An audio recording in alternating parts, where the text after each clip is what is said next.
वाल्मीकि रामायण स्वाध्याय के 20वें एपिसोड में आप सभी का हार्दिक स्वागत है। बाल्यकांडम एकोविंशः सर्गः। मारीच और सुबाहु राक्षसों का पराभव। अपने दैनिक कार्यों से निर्वत हो दोनों राजकुमारों ने विश्वामित्र जी से विचार कर पूछा, हे भगवान, वह समय कब आएगा जब हम यज्ञ की रक्षा उन दोनों राक्षसों से करेंगे? कहीं ऐसा ना हो कि समय ही बीत जाए। तब उन दोनों की उत्सुकता देख आश्रम वासियों ने उनसे कहा कि विश्वामित्र जी यज्ञ की दीक्षा ले चुके हैं और 6 दिन तक मौन रहेंगे। आपको 6 दिन तक यज्ञ की रक्षा करनी है। तब दोनों राजकुमारों ने आलस्य मुक्त 6 दिन तक यज्ञ की रक्षा करना आरंभ कर दिया। 5 दिन तक यज्ञ विघ्नहीन होता रहा। मारीच और सुबाहु और अन्य राक्षसों ने यज्ञ पर रुधिर की वर्षा की।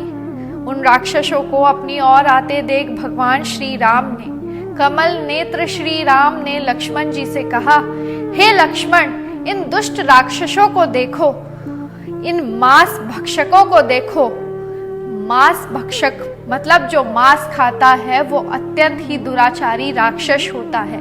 इसलिए हमें मांस नहीं खाना चाहिए, किसी भी जीव जंतु को नहीं मारना चाहिए। ये कहकर भगवान श्री राम ने कहा कि मैं इन्हें अपने मानव अस्त्र से उड़ा दूंगा।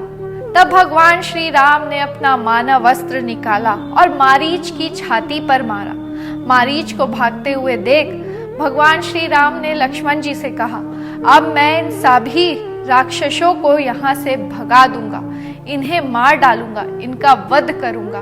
भगवान श्री राम ने अपना अग्नेय अस्त्र निकाल सुबाहु का वध किया और बाकी राक्षसों को वायव्याय अस्त्र से नष्ट कर दिया। यज्ञ को विघ्नहीन समाप्त होने पर मुनियों द्वारा भगवान श्री राम ऐसे पूजित हुए जैसे असुरों को मारकर इंद्र पूजित हुए थे।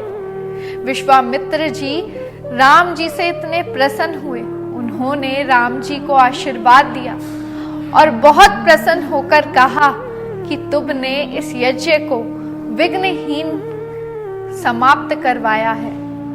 तुम्हें मेरा बहुत बहुत आशीर्वाद। तुमने सचमुच इस आश्रम को सिद्ध आश्रम चरितार्थ कर दिया है। इस प्रकार भगवान श्री राम का धन्यवाद कर विश्वामित्र जी ने दोनों राजकुमारों के साथ संध्या की।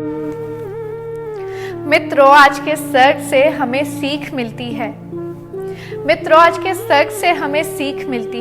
पहली, आपने देखा कि भगवान श्री राम और लक्ष्मण जी किस तरह से युद्ध करने के लिए तत्पर थे, यज्ञ की रक्षा करने के लिए तत्पर थे।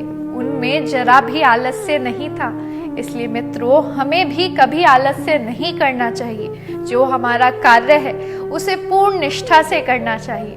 दूसरा, यहाँ शब्द का प्रयोग हुआ है मांस भक्षक, मतलब जो मांस खाते हैं या मांस ग्रहण करते हैं वो लोग राक्षस प्रवृत्ति के होते हैं। इसलिए किसी भी निर्जीव जानवर को मारकर नहीं खाना चाहिए। तीसरा, गुरु आज्ञा का पालन कर। देखिए कि जिस प्रकार भगवान श्री राम और लक्ष्मण जी ने अपने गुरु की आज्ञा का पालन किया, ठीक उसी प्रकार हमें भी अपने माता पिता, अपने गुरु की आज्ञा का पालन करना चाहिए, क्योंकि माता पिता हमारे पहले गुरु होते हैं। इसलिए हमें उनकी सभी बातों का पालन करना चाहिए। बोलो जय श्री राम।